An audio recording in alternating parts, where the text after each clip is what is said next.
नमस्कार, द नगरी न्यूज की खास पेशकश खबर दिन भर में आपका स्वागत है। मैं हूं ललित वर्मा। चलिए रुक करते हैं आज की बड़ी खबरों की ओर।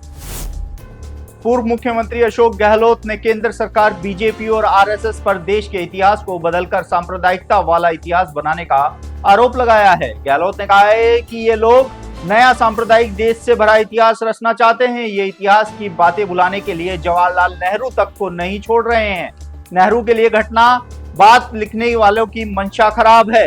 गौरतलब है कि जवाहर बाल मंच पर आयोजित कार्यक्रम में बोलते हुए गहलोत ने फिर से अपने तेवर दिखाए हैं। गहलोत ने कहा है कि इतिहास की आलोचना करने से क्या हासिल होगा।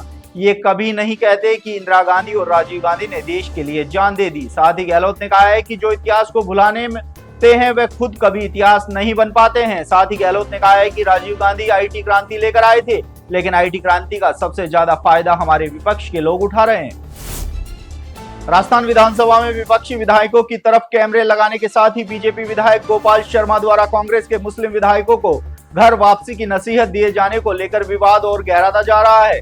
इसी के विरोध में कांग्रेस विधायकों ने गुरुवार को राज्यपाल हरिभाऊ बागड़े से मुलाकात कर ज्ञापन सौंपा। कांग्रेस ने दोनों मामलों में तुरंत दखल व सख्त कार्रवाई की मांग की।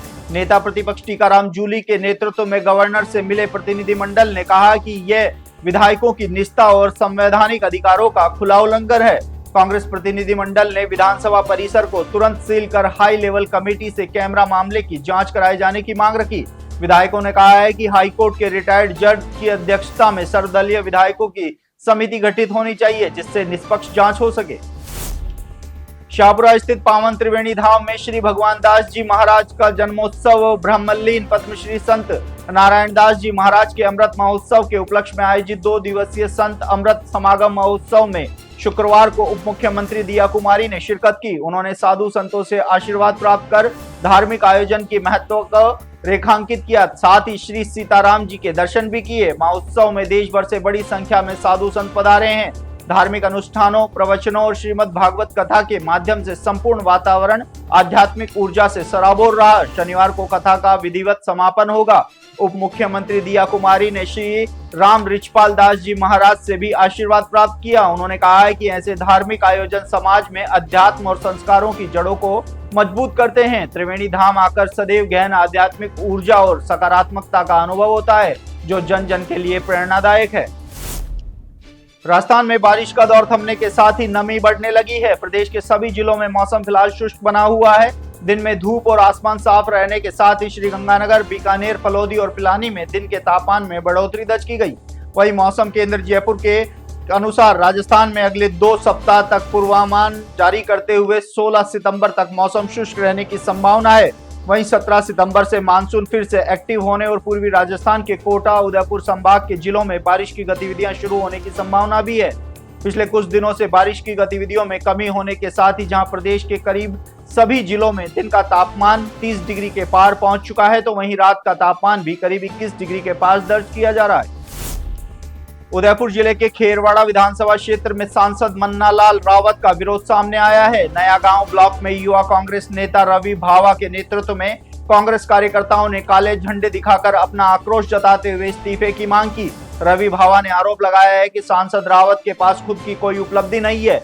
वह कांग्रेस शासनकाल में हुए विकास कार्यों का उद्घाटन कर सिर्फ श्रेय लेने की कोशिश कर रहे हैं। भावा ने इसे जनता के साथ धोखा बताया। उन्होंने कहा है कि सांसद यदि वास्तव में खेरवाड़ा की जनता के लिए कुछ करना चाहते हैं तो उन्हें राष्ट्रीय राजमार्ग 927A के अधूरे काम को तुरंत पूरा करवाना चाहिए। यही कार्य स्थानीय लोगों को लिए वास्तविक राहत लेकर आएगा।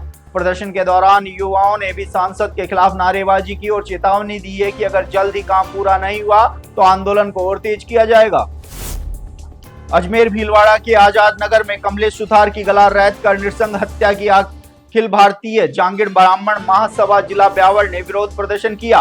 महासभा के पदाधिकारी और सदस्य जिला अध्यक्ष ब्रह्मदेव शर्मा के नेतृत्व में कलेक्ट्रेट कार्यालय पहुंचकर विरोध जताया। साथ ही सीएम भजनलाल शर्मा के नाम एडीएम मोहनलाल को ज्ञापन भी सौंपा। इसके साथ ही पदाधिकारियों ने मृतक कमलेश सुथार के परिवार को 50 लाख रुपए की आर्थिक सहायता और आरोपी को कड़ी से कड़ी सजा देने की भी मांग रखी।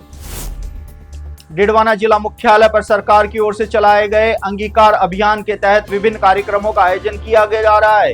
यह अभियान 4 सितंबर से 31 अक्टूबर तक चलेगा, जिसके तहत विभिन्न कार्यक्रम आयोजित होंगे।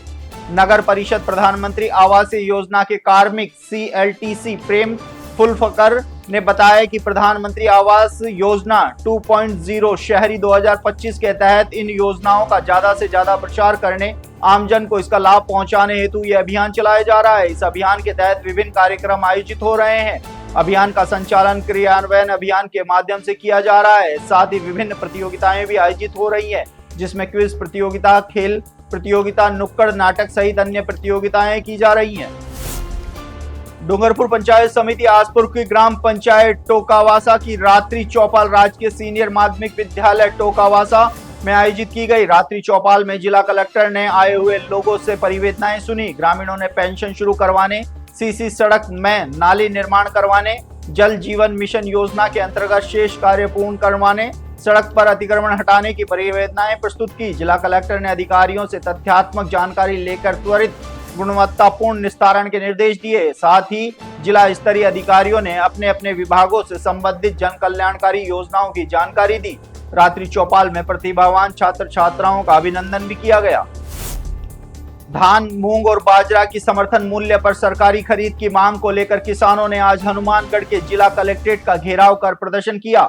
इस दौरान किसानों ने कहा है कि हर वर्ष सरकार धान, मूंग और बाजरा की सरकारी खरीद देरी से शुरू करती है, जिससे किसानों को मजबूरी में अपनी फसल व्यापारियों को सस्ते दामों पर बेचनी पड़ती है। इस दौरान किसान नेताओं की जिला कलेक्टर के साथ बैठक भी हुई, मगर कोई सहमति नहीं बनी और किसान नेताओं ने कहा है कि अगर 15 सितंबर तक धान की सरकारी खरीद शुरू नहीं होती है तो जिले भर के किसान भारी संख्या में 15 सितंबर के बाद जिला कलेक्ट्रेट का घेराव कर बड़ा आंदोलन करेंगे। उदयपुर के सलूम्बर मेगा हाईवे पर बड़ा हादसा सामने आया है। जानकारी के अनुसार ओड़ा के समीप हाईवे पर रेलिंग का कार्य चल रहा था। इसी दौरान एक ट्रैक्टर अनियंत्रित होकर पलट गया, जिससे मौके पर कार्य कर रहे मजदूर उसकी चपेट में आ गए। हादसे में आधा दर्जन से अधिक मजदूर गंभीर रूप से घायल हो गए। घटना की सूचना मिलते ही जावर माइंस थाना पुलिस मौके पर पहुंची और घायलों को तुरंत इलाज के लिए उदयपुर रेफर किया गया। प्रत्यक्षदर्शियों के अनुसार ट्रैक्टर तेज गति से अचानक असंतुलित हो गया और पलटने से मजदूरों पर जा गिरा। हादसे के बाद हाईवे पर अफरा तफरी का माहौल बन गया।